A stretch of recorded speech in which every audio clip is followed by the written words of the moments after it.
Hi, my name is Tennille Jancola, and this is my introduction video for AEP 800. A little bit about me. I live in Hoxie, Kansas, which is in rural northwest Kansas. I have been happily married for 11 years, and I have 3 boys ages 10, 8, and 6. We are right now in the middle of our hectic wrestling season and love every minute of it. We are busy every weekend. I have been an educator for 20 years.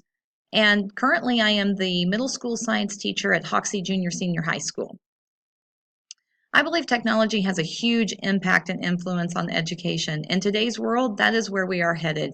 It is a technological environment through and through. Some positive things I believe that education does for our students and for our classrooms is it makes students more engaged. Students have more control over their learning. They can take independent studies. They can take online courses, especially if you're in an upper high school level. It encourages more student-centered, project-based learning. Students can learn more at their own pace. We can put them on self-paced programs, different things like that to either supplement their learning or as a remedial class. It motivates students to learn. Students love technology, no matter what it is. They want to use it in order to learn something or write something or whatever it is. It definitely supplements my teaching. It has opened up my classroom to a lot of different avenues of virtual labs and different things like that.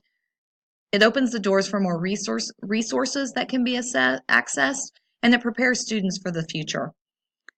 I also believe, though, and have seen some negative impacts of technology on education. I've seen a decline in writing skills within my students due to texting and instant messaging. They have a lack of focus. You put a screen in front of them and they are no longer listening to you. They are paying attention to what is on the screen or what they can do with that. It increases the ability to cheat, especially through a Google account where we can share documents or share things and then make a copy and call it our own. The ability to think for themselves is decreased. They rely a lot on what they're finding on the internet, other people's thoughts and other people's ideas. A loss of imagination. It's very costly for schools, especially if you don't have a lot of technology and you're trying to get updated into that. And it opens schools up for a lot of liability. You put a technology in the students' hands and let them take it home, and they could pirate things, they could plagiarize, they could steal, all kinds of things like that, which just kind of opens up the schools to a little bit more liability. I use technology on a daily basis in my classroom. Our junior high has a one-to-one initiative. We have 20 Chromebooks in every junior high classroom, so every student has access to a Chromebook in every content core class. I use the Mimeo and the Mimeo pad to introduce vocabulary to make my whiteboard interactive so my students can come up and manipulate the board or what's on the board. I upload all materials and assignments into Google Classroom. Their lab packets I upload so that they can type them, bell ringers, links to things I need them to have, assignments that they've missed. I can upload it into Google Classroom and they have it, so it's like they haven't missed class. Videos of me teaching if I need to, if students are gone for a long period of time. I use Flipgrid as pop quizzes or exit tickets to work on our public speaking skills, on being able to make a video within a time frame. I use QR codes on task cards, whether it gives them the question or it gives them immediate feedback of the answer. And for Google Forms, I use those a lot in my classroom.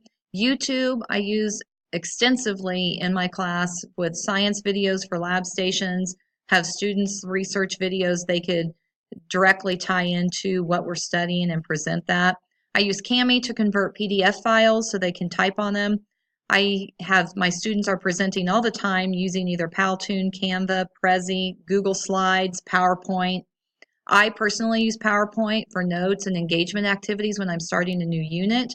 And I use Boom Learning, which is a digital task card.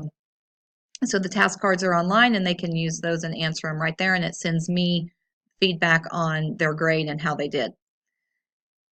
A plan to enhance my technology use. This was really hard for me because I use a lot of technology in my classroom. So one thing I thought I could do is definitely have my students create an e-portfolio and upload all of their presentations, their assignments, everything they've done online or in their Google account into an e-portfolio that will follow them through high school. They had to have access to it.